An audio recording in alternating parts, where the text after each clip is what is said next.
So many fancy new cars out there, but what are people really buying? This year, the Toyota Rav4, still one of the best SUV bestsellers. Why is that actually? Let's find out together with Thomas Autogefühl in 4K, full screen, full length. Let's go here with all the details of the current model. And we have it here in a special version, the GR Sport. Wow, what a look here for the Rav4. Not only that it's like this okay, like normal practical car. No, it can also be really sporty. Look at that, this black mesh grille here. Also in the lower part, sporty accentuations. And it works very well with the contrast to the white exterior color. Modern daytime running lights. So I think they got a really nice rugged off-road look here for the Rav4. Usually it starts at 17-inch wheels. These ones here are 18-inch winter tires, but you can also get usually 19-inch then for the GR Sport model. Turning indicators in the front, pretty tiny, however, still fancy. And because they have this element underneath, it shines into that. And then again, I think the size is okay. Interesting, isn't it? Turning indicators in the rear, not so fancy, however, it's a nice signature here with the running light, and overall the rear design is pretty cool, especially in the GR Sport. Look at that black contrast, and then we have this silver one right here. Once again, this mesh grille and no fake exhaust at all. So I really like it also from this rugged, clean rear design. 4.60 m or 181 inches is the length of the Rav4. Just right in that segment where it's not too big, but not too small. The VW Tiguan or the Hyundai Tucson or the Honda CR-V would be typical competitors. Here the GR Sport gets the black contrasting roof that fits the vehicle also pretty well, and another black contrast in the lower part here. And as I said, you can also get bigger wheels if you then stick with the summer tires, for example. This is the key fob, simple. And then you might think, oh, wait a minute, this is the remote for the independent heating or something. No, it's not. This one is an additional security token because even burglars love the Rav4. The Lexus RX and the Toyota Rav4 are among the most stolen vehicles in Europe. And that's why they have this additional security token. You cannot start the vehicle without it. It's a good thing that they do something against it because also insurance costs are rising for these vehicles. Yeah, but on the other hand, it's kind of like, clunky, then a little bit here in the pocket. Yeah, but you see, people love that vehicle, obviously also because of the reliability and so on. The Rav4 is a very reliable car. Rankings have more and more shown that. Then the door closing sound is not that special. That's nothing where Toyota pays special attention to. But here on the inside of the doors, nice leatherette covering. You can really see how it's also soft underneath. I really like that. Simple, however, more the equipment here for the doors and so on, and hard pack in the lower part. Also no covering here from the inside. Then GR Sport steering wheel, special with this version. Also contrast stitches on the inside. Real buttons at the steering wheel. New digital instruments with this update here now. And these GR Sport seats have microfiber on the inside. That's pretty fancy. Other than that, you also get fabric or leatherette then for the Rav4, depending on the market situation. And it's really nice from the comfort, also from the ergonomics, and enough space with 189 or 6'2". Really good also for tall adults. That's also why people appreciate the Rav4. It's comfortable, it's simple, straightforward. You exactly know what you're doing. Steering wheel, by the way, easily up and down, in and out. Manual control. Then we have a good view to these new digital instruments. They also switch according to the driving modes. Then that looks pretty fancy, doesn't it? We also have a head-up display that's projected into the windshield. And then when we take a look at the overview here with the soft touch leatherette, also soft touch on this top part. Ooh, and I love this here, this manual climate unit. It's really large. You can control it just while driving blindfolded. That's actually cool. And also here the vent strength. Everything easy and straightforward. Also here, the seat heating. Nice switch, and also from the acoustic feedback, that's how it's supposed to be. New updated 10.5-inch infotainment system. This is here the Apple CarPlay integration. Also works wireless. Android Auto is also available. And then here, this is then the normal main menu. Here you can, for example, see the energy flow, but they kept it actually pretty simple that mainly people will use here the hotkey for the CarPlay or the Android Auto integration, but you still have a manual volume jog here. And that's a good feedback also, so everything I need. Passenger side, there's a nice structure here on the inside of this cubby hole. Then the glove box is actually also dampened. That's nice. And then the middle console, I really like this large off-road-alike shifting lever, why not? And then you also have the drive mode selector, push for normal, right side for sport mode, for example. It also gives a nice feedback, so yeah, pretty cool. And here this then the trail button to set everything for off-road driving. In the front you have inductive charging pad, which you can activate or deactivate. USB-A charger. The cup holes are really deeply in there, and then they're also adaptive, but everything's actually very well built here. Then the leatherette cover for this one. This one could be a little bit more fixed, I would say. Underneath, even more of that off-road light structure, and underneath more space and 2 USB-C chargers. The rear mirror can also be flipped, and then you have the rear camera mirror when everything in the rear is maybe fully packed. Rear seating, here the rear doors. Oh, there's a nice leatherette cover also on the top part here. So I like that build quality.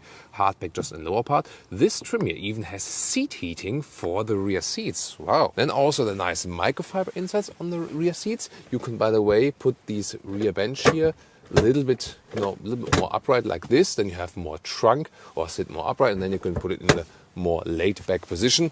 The middle seat here is also usable, so it is actually suitable for 5 tall adults. And here the rear legroom also fits then to the front seats.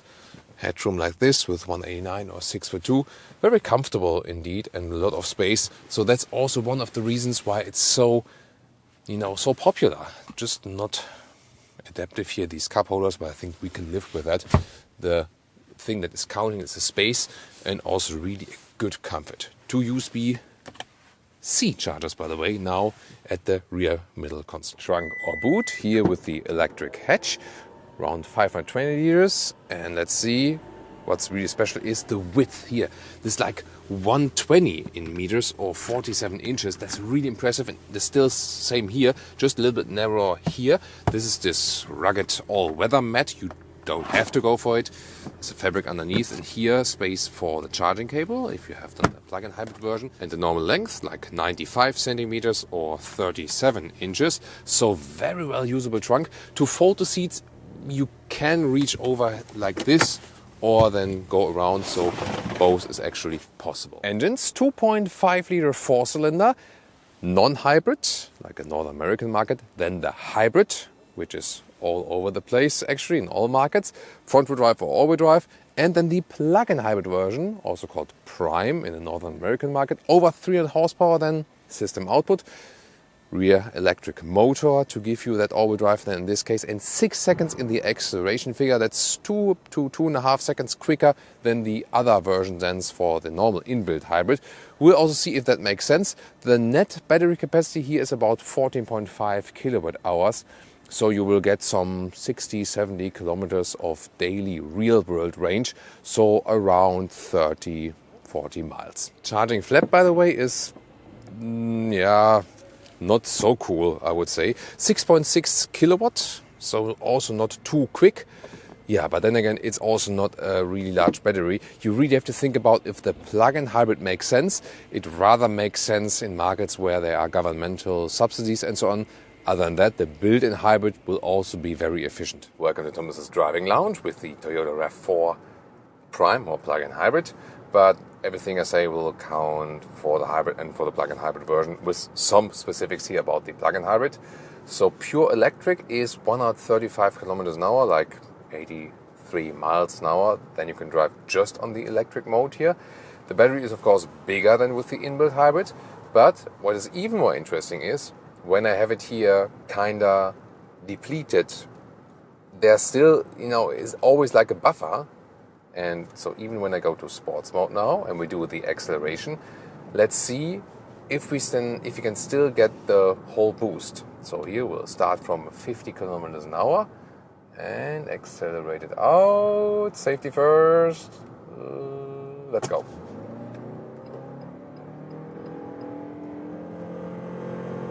Plop, that's 100. 120. Yeah, I mean, of course, it doesn't sound that great when you don't have like a real gearbox with different gears and so on. It's surprisingly powerful here for a Toyota, because they usually don't focus on good acceleration, but here this plug-in hybrid version still gives you that power from that buffer. I mean, in most situations you will have more, like the full power still, even if you haven't freshly recharged, because it keeps this buffer, unless you do like really some very extreme brake acceleration, like then maybe not, so, but in most cases it's still there and it's actually fine. And I have tested it now for quite a while, and I have to say, with some plug-in hybrids, they don't really work like the inbuilt hybrids when the battery is depleted and you have quite high fuel consumption, but here it does work. So you can score some similar fuel economy, somewhat like 5 or even a little bit less than 5 liters on 100 kilometers. So that's a good 50 mpg US or even some 60 mpg UK, and that's of course amazing for a car at that size. Really well done. And that also counts for the inbuilt hybrid, because you can use it in the very same way. So when I lift my foot off the throttle, then it depends on what's the status of the engine and how much electric consumers are on the inside. You also have this energy meter where you can check it out. So sometimes when you lift your foot off the throttle, directly the EV mode goes on, sometimes not. It really depends then. And you can also induce that here with the EV mode, or you can also put the battery hold mode to recharge the battery while driving, but that's not really an efficient thing to do. Best is actually to leave the vehicle in the auto mode and let the vehicle do its thing. Here now at 120 kilometers an hour, so like 70 miles an hour, let's do the lane change here. Suspension is a good setting actually, so it is not unsporty, it's not uncomfortable. I think they found exactly the right spot here, equipped with 18-inch winter tires. If you would have the 19-inch summer tires here for the GR Sport, of course the ride would be a little bit stiffer. But it feels good here on the German Autobahn. The only thing, and since we test a lot of German cars here, you're always asking me like, what is then the difference when I get the Toyota, for example? Yeah, it's not that silent on the motorway at higher speeds. So they don't pay the biggest attention to the noise insulation. Then again, they score better reliability figures, So from the comfort, the seats are actually quite nice. Also with the microfiber insert here in the GR Sport. They hold you tight, yet at the same time they give you good comfort. I can very well imagine long mileage in this vehicle. The only thing that is somewhat annoying is when you're driving a little bit faster, then it's kinda noisy here. That I have to say. And of course, even though the suspension is fine and the steering is also fine, so there's not a dead zone area, precise commands on the road, but the overall feeling of this vehicle, especially at higher speeds, when you then do a lane change, it's not that it would be much fun to drive, So the agility and driving dynamics from the Germans, that is what they do better also in this segment here. Now let's put it to even more speeds. Let's see if we can score top speed here as well. It's a little bit windy outside today, but nevertheless, getting quite noisy now. 180 is like 185, 186. On the brakes. Then recuperation is setting in. Yeah, and the sound from the engine is of course not the most pleasant one, but still you feel very controlled and safe in that vehicle here. Lift my foot off the throttle and I'm in the EV mode, so engine is not running, and also the transitions here between the motorways. Here when I steer it now, I have a good steering feeling, but it's not exactly fun to do it here, It's not bad. I still enjoy driving it because I love driving cars, but this vehicle doesn't give you this fun agility feeling, That is also not the focus of this vehicle. You just have to know that, So even though it promises here GR Sport and so on, that's more the visual part. Yes, the suspension is a little bit stiffer in the setup here in the GR Sport. That is true. However, I don't feel that it would make a big difference. And also when you're driving over some bumps or so on, it's not unpleasant also. So that's actually fine from that setup. Yeah, here when accelerating, it always sounds like the engine is a little bit struggling, but it also has to do with the transmission setup. Here we go. Lane change here. Yeah, I think you would rather enjoy driving some slower speeds and just enjoying the fuel economy, which is really great, and not racing this car out, basically. By the way, if we switch back to the normal, we just push it here, and then again, lifting my foot off the throttle. It's also a different visualization. Here in this case, then, not the EV mode is on, a little bit too quick. So it always depends then. The electric moments you rather use in the city, actually. So for example here, lift my foot over the throttle, EV mode, when I'm at lower speeds, so like city traffic and so on, then you're often driving in the EV mode, even though when you use the plug-in hybrid with the almost depleted battery and use it like the inbuilt hybrid, most of the time in the city you are driving EV. So when I was doing some, city driving and so on, and there is this meter also in the instruments that tells you how's the percentage of the EV driving. And at this moment with motorway, it's like, even then it's like 1/4 of EV driving. Even, higher speed motorway, because sometimes you go over the throttle and so on. But in city traffic only, I had figures like 3/4 of the time, like 75% of the time, I was driving pure electric. And that's of course amazing. If you can recharge, that will of course make sense when you have the plug-in hybrid, then of course you have 100% if you like. That always depends then on your driving profile and how and where you can recharge. But why is it so popular? Great fuel economy, especially then in the hybrid versions.